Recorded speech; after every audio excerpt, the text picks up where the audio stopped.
Yes, Rajasthan का पशुधन और राजस्थान के पशुधन के अंदर हम आज देखते हैं हमारा सेकंड पार्ट, भैंस की नस्लें। भैंस की नस्लों को लेकर के हम कुछ नस्लों को यहाँ लिखे हुए हैं, जैसे कि मुर्रा। मुर्रा नस्ल जो है उसको हम खुंडी नस्ल भी बोलते हैं, खुंडी नस्ल भी बोलते हैं। और इसका जो जन्म स्थल है वो हमारे पाकिस्तान के मोट मुंगरी में है। कहाँ पर है? मोट मुंगरी में है। इसका जो जन्म स्थल है वो वास्तव में हमारे पाकिस्तान में है।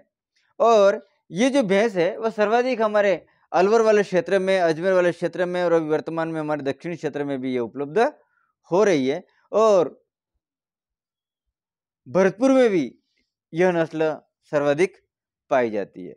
अब यहाँ पर है ना, वो इस भैंस की सबसे इंपॉर्टेंट बात क्या है कि 7% वसा देती है।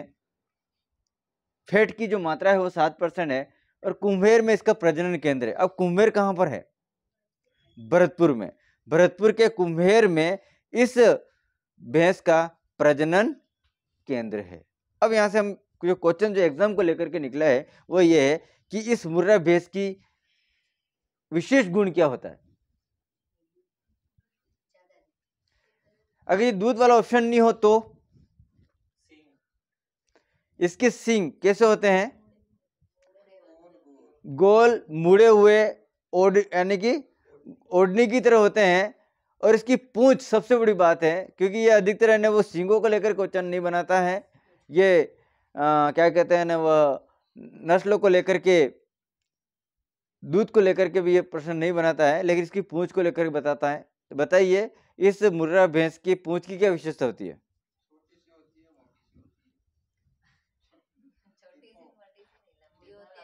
बताइए दिगन। दिन रात आप लोग है ना वो मुर्रा भैंस को देखते रहते हैं, उसकी पूंछ की क्या विशेषता होती है?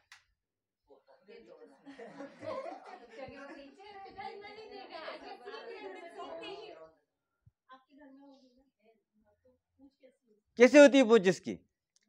इस पूंछ को देख करके हम कह सकते हैं कि यह मुर्रा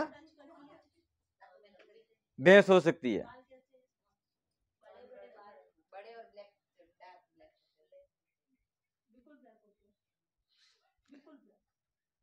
देखिएगा आप लोग क्या हैं कि हमारे आसपास की क्षेत्र में भी बहुत सारी भैंसें पाई गई हैं, लेकिन हमने कभी उस भैंसों पर नजरदान किया। आपने तो इतना जानते हैं कि ये काली रंग की भैंस है, इसके सींग काले रंग के होते हैं।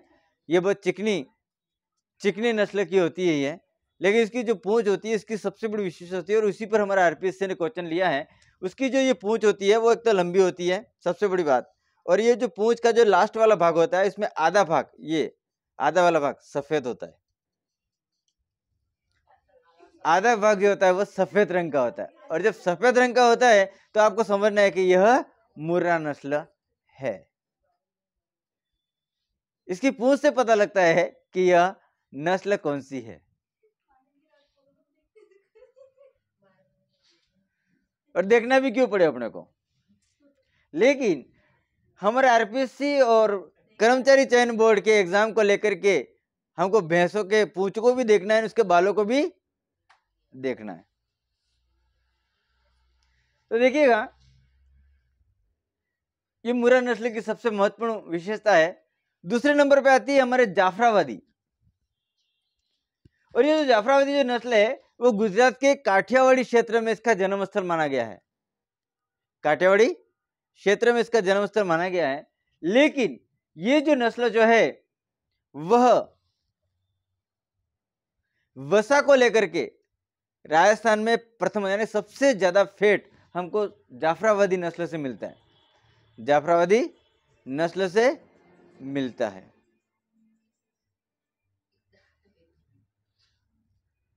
यानी कि मुर्रा से भी ज्यादा, सबसे हाईएस्ट मुर्रा को मानते हैं, लेकिन मुर्रा से भी ज्यादा ये फैट को लेकर के पहला स्थान रखती है।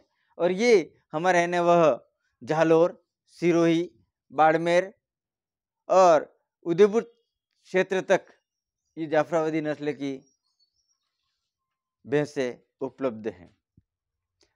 तो इस भैंस की सबसे बड़ी विशेषता यह है कि यह भूरे रंग की होती है। कैसे रंग की होती है?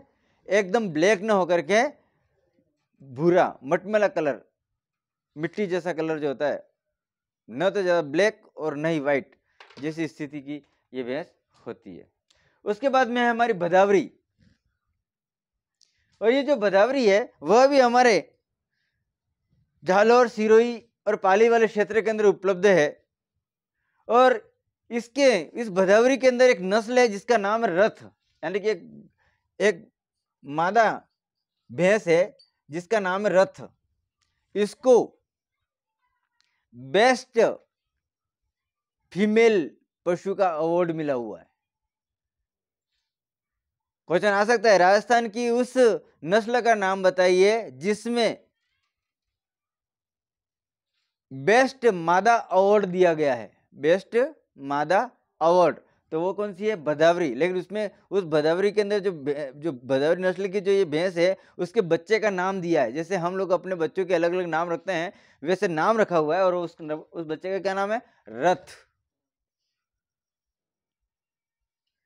नेक्स्ट है हमारे, ये जो भदावरी है इसकी बड़ी विशेषता होती है, फैट में दूसरा स्थान रखती है, वसा में दूसरा स्थान। तो कह सकते हैं फर्स्ट जाफराबादी, सेकंड है ना वो भदावरी, और थर्ड नंबर पे मुर्रा हो सकती है,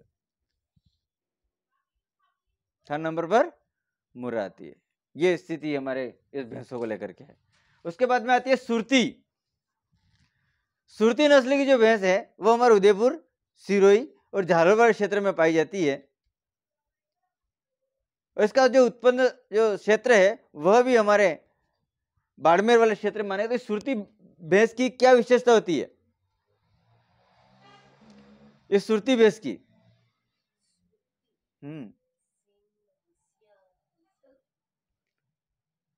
इसके जो सींग होते हैं वो तलवार की तरह लंबे होते हैं, यूं ऐसे, यूं लंबे से, ऐसा लगता है जैसे तलवार, अगर उसको सींग को काट देते एक बेस्ट तलवार बन जाए।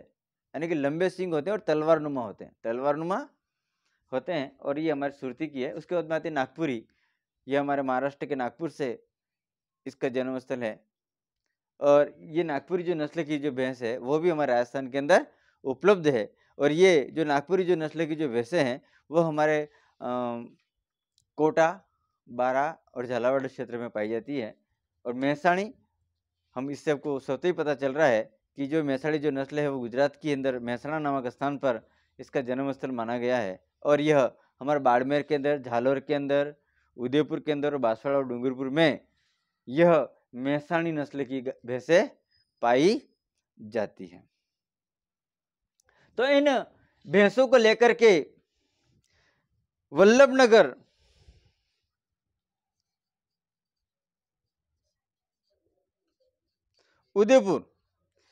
उदयपुर में भैंस प्रजनन,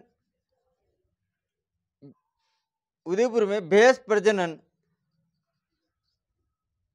एवं अनुसंधान केंद्र की स्थापना की गई है। और उसके बाद में डेयरी विकास निगम की स्थापना, डेयरी विकास निगम की स्थापना हुई। और इसी डेयरी विकास निगम के द्वारा ऑपरेशन फ्लड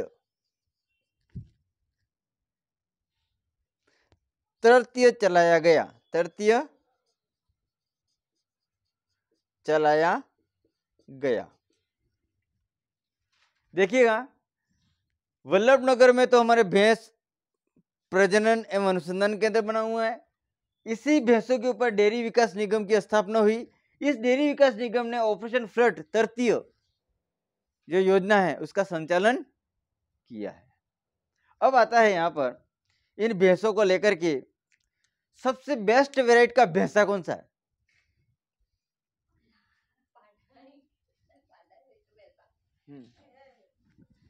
जिसकी कीमत 7 करोड़ रुपया है, 7 करोड़। डेली के 10 किलो तो बादाम खाता है, 40 किलो सेफल खाता है। हाँ, 2 हैं।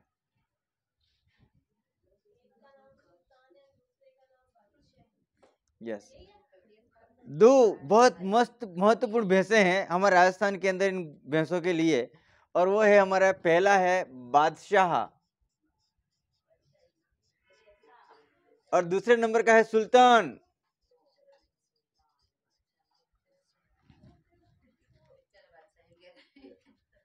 और ये जो बादशाह है और ये सुल्तान है, बादशाह को 2014 के अंदर नेशनल अवार्ड मिला हुआ है, और सुल्तान को लेकर के भी हमारे कृषि विभाग के द्वारा आयोजित पशु मेलों के अंदर प्रथम स्थान मिला हुआ है।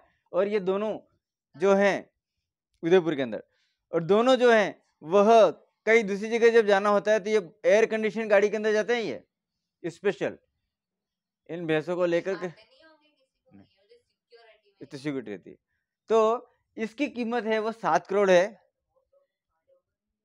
इसकी जो कीमत है वो 7 करोड़ है, और इसकी कीमत है वो 10 करोड़ है। 10 करोड़ का भैंसा।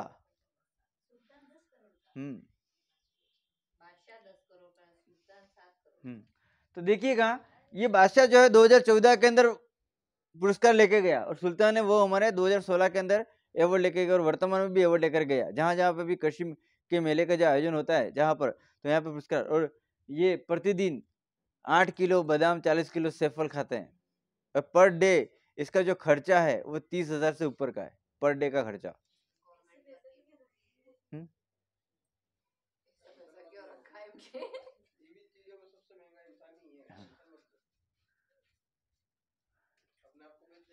और ये जो भैंसे हैं इसके ऊपर प्रतिदिन 30,000 के आसपास खर्चा होता है। तो आप सोचते होंगे कि इसको रखा क्यों इतना सारा खर्चा करके।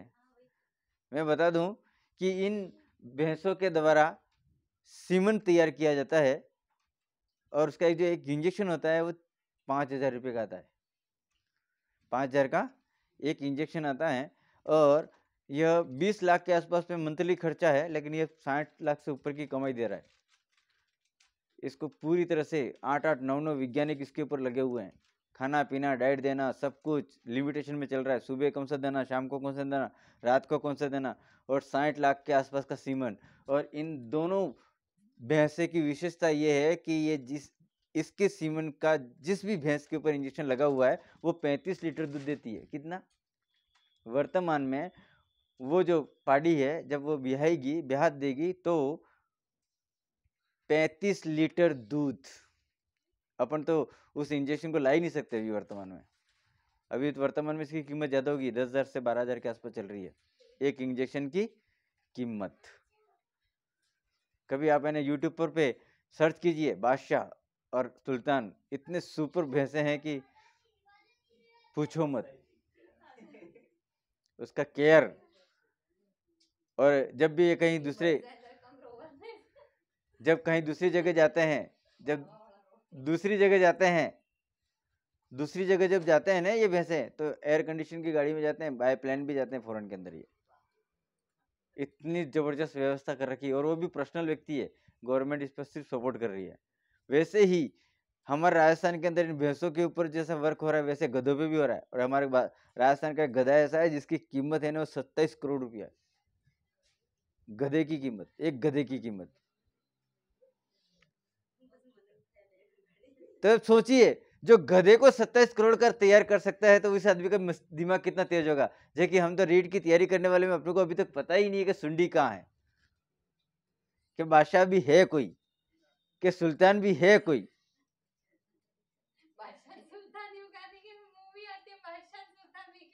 ठीक है, तो ये हमारे राजस्थान की भैंसे थी। अब मेरे को यहाँ पे क्वेश्चन पूछूंगा मैं कि भैंसों को लेकर राजस्थान का कौन सा स्थान है भारत लेवल पर?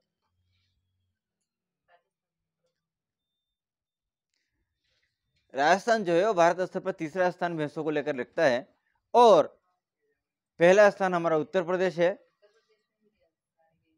भैंसों को लेकर के। तो आप ध्यान रखिएगा। और दूसरा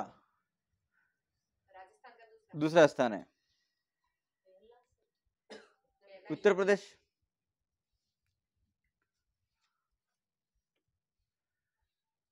और वर्तमान के अंदर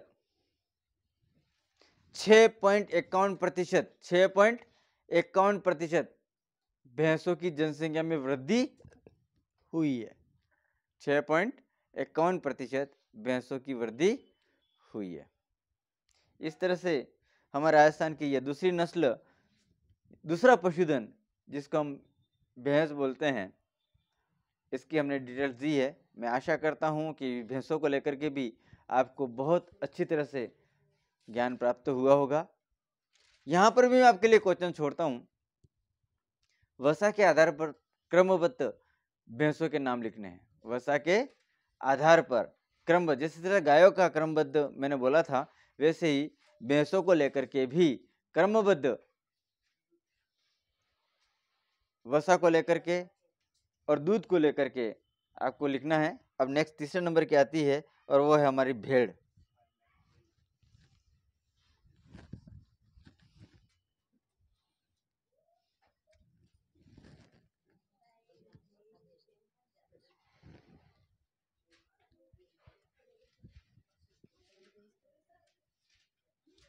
सबसे ज्यादा भेड़े हमारे भारत में कहां पाई जाती हैं?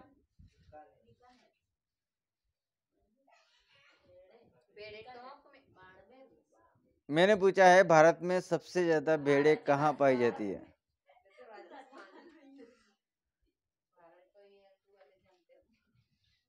आंध्र प्रदेश में पहला स्थान है भेड़ों का और दूसरा स्थान हमारा राजस्थान का है। और राजस्थान में सर्वाधिक भेड़ें जो पाई जाती है और बाड़मेर में पाई जाती है। लेकिन क्वालिटीज के आधार पर इन भेड़ों की जो नस्लें होंगी उसके आधार पर अलग अलग जिले जाएंगे, लेकिन सिर्फ जनसंख्या के आधार पर जो भेड़ों की जो नस्ल होगी वह हमारा बाड़मेर जिला रहेगा। तो आइए हम देखते हैं कि इस भेड़ों को लेकर के आपको कितना नॉलेज है इस नस्लों के बारे में। तो भेड़ों को लेकर चलते हैं। हमारी पहली नस्ल चोकला। बताइए सर, चोकला को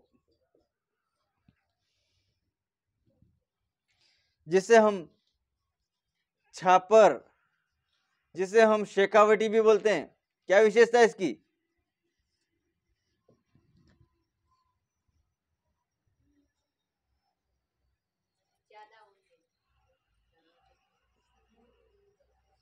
भारतीय मेरिनो बोलते हैं इसको, भारतीय मेरिनो बोलते हैं। यानी कि सबसे बेस्ट क्वालिटी का ऊन हमें जो प्राप्त होता है वो चोकला नस्ल की भेड़ से होता है। और इस चोकला नस्ल को हम वहाँ के स्थानीय लोग छापर भी बोलते हैं और शेखावटी भी बोलते हैं, क्योंकि ये शेखावटी क्षेत्र में, चूरू, झुंझुनू और सीकर वाले क्षेत्र में पाई जाती है। दूसरे नंबर की नस्ल है और वो नस्ल है मगरा।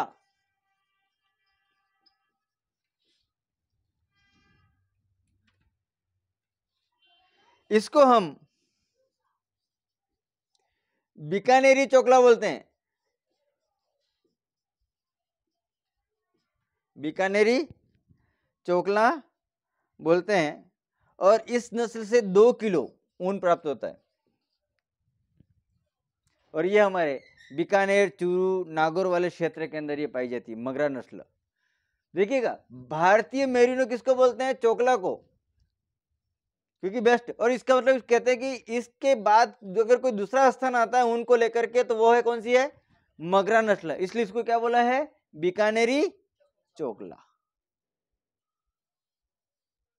तीसरे नंबर पे जो नस्ल है वो है मालपुरी।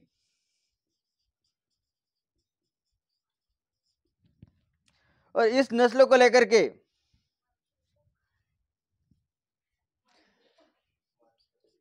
मालपुर टोंक में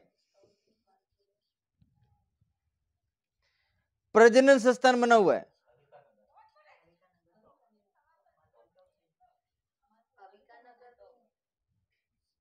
अविका नगर अलग है, मालपुर अलग है। हाँ, और यहाँ पर प्रजनन केंद्र है।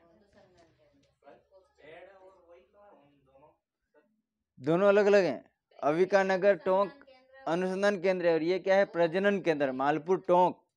इस मालपुरी भैंस का, अपने भेड़ का क्या है, प्रजनन केंद्र है। और ये जो मालपुरी जो ये जो नस्ल है, यह कैसी है, मोटे ऊन को देने वाली है। कौन सी है, ऊन को देने वाली। और ये जो नस्ल है, इसी से ही हमारा क्या होता है, अनुसंधान हो रहा है। क्या हो रहा है, अनुसंधान।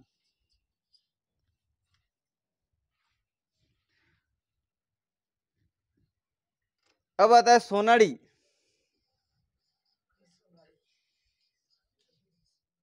और इस सोनाड़ी को हम चनोदर बोलते हैं। क्या बोलते हैं, चनोदर। ये आरपीसी ने ले लिया, चनोदर नस्ल है यूं करके।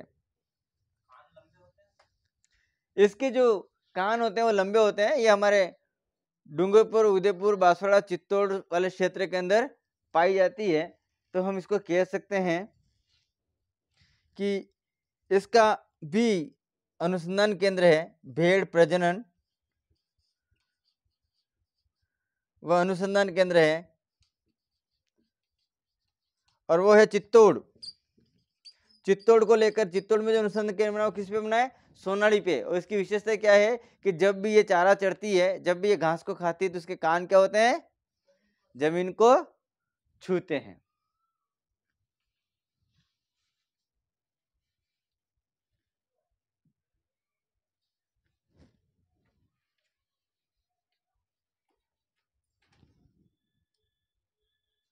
अब आती है नाली। नाली नस्ल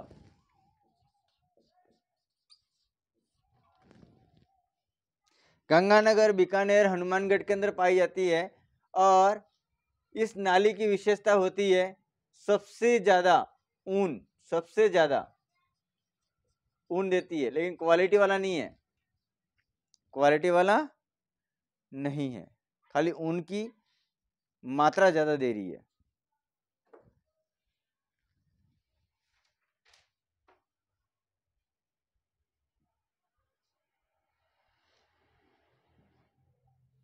तो आगे के ओर हम देखेंगे कि इसी भेड़ की नस्लों को लेकर के हमारे कुछ विदेशी नस्ल की भेड़ें भी हमारे राजस्थान में उपलब्ध हैं। और हमारे स्थानीय भैंसे जो भेड़ें हैं, उनका भी कुछ नस्लें बाकी पड़ी हुई हैं। क्योंकि इन नस्लों के बीच में अंतर करना बहुत जरूरी है। बेस्ट क्वालिटी, बेस्ट क्वांटिटी को लेकर के क्वेश्चंस बनाता रहता है। और एक प्राचीन नस्ल को लेकर के और प्राचीन नस्ल के अनुसंधान को लेकर के ये अपना कार्य कर रहा है। और अविका नगर जो है वह हमारे भेड़ को लेकर के भी है और भैंस को लेकर के भी है, उसके बाद गाय को लेकर के भी है। तो ये तीनों चीजों का जो अनुसंधान हो रहा है वो अविका नगर को लेकर के प्रश्न बनाता है और हम कंफ्यूजन हो जाते हैं। तो अनुसंधान केंद्र जो अविका नगर टोंक है वो गाय, भैंस और भेड़ को लेकर के है। और प्रजनन केंद्र जो है वो सिर्फ हमारे यहाँ पर है ना, वह मालपुरा टोंक में है।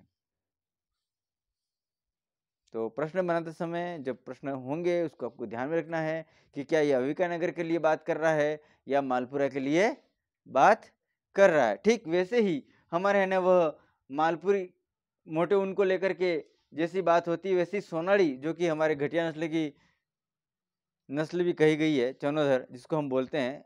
और इसको लेकर के भी प्रजनन केंद्र की स्थापना हुई है और वो हमारे चित्तौड़ में हुई है। उसके बाद हमारे जो नाली नस्ल की जो है वो सबसे ज्यादा ऊन देती है, लेकिन क्वालिटीज नहीं है। यानी कि बेस्ट क्वालिटी चोकला, सेकंड क्वालिटी मगरा, और सबसे ज्यादा ऊन देने वाली नाली। और एक और आएगी हमारी जैसलमेरी और मारवाड़ी जो कि रोग प्रतिरोध क्षमता को लेकर के होती है। उसको लेकर के हम कल पूरी तरह से देखेंगे। तो देखिएगा कल अपन इस भेड़ों को लेकर के विदेशी नस्ल की भेड़ों के बारे में भी देखेंगे। साथ ही साथ हम ऊंटों के बारे में देखेंगे, गधों के बारे में देखेंगे, बकरियों के बारे में देखेंगे। तो मैं आशा करता हूं कि आप लोग इन ऊंट, गधे और बकरियों को लेकर के और हमारी ये भेड़ों की जो कुछ प्रजातियां विदेशी नस्ल की पड़ी हुई है उसको आप अच्छी तरह से पढ़ करके आएंगे। क्योंकि इन्हीं पशुधन के आधार पर हमारा राजस्थान एक ऐसा है जिसमें पशु मेलों का आयोजन होता है। और पशु मेले जो होते हैं उसकी भी आरपीएससी बहुत जबरदस्त क्वेश्चन लेता है, महीनों के आधार पर लेता है, दिनों के आधार पर लेता है, बेस्ट क्वालिटी के आधार पर लेता है। तो मैं आशा करता हूँ कि आप लोग इनको एडवांस में पढ़ के आएँ ताकि मेरे से क्वेश्चन पुटअप कर सकें और मैं जो कुछ बोलूँ वो आप हमको बता सकें। तो एक बार फिर आपका बहुत बहुत स्वागत, अभिनंदन वीर कोचिंग क्लासेस की ओर से। हमारी पूरी कोशिश है कि हम आपको वो अध्ययन या वो ज्ञान आपको दे सकें जो आपके सफलता के लिए महत्वपूर्ण भूमिका निभाती है। तो अंतिम quotation, mind heart and hand if are control completely success man.